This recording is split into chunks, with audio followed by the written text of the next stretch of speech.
As hy Dirk, hierdie is 'n goeie gemeenskapsinisiatief om ons biodiversiteitsbestuursplan en protokol in plek te stel.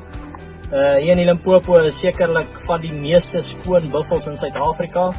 En hierdie is maar 'n klein inisiatief vir ons om ons back and claw vry status te behou hier in Limpopo en ons diere te beskerm. So, well done. Hierdie is 'n prototipe hier in die Steenbokpan omgewing en ons glo en hoop dat hierdie ding sal uitrol na meer boere toe en dat ons omgewing so kan beskerm.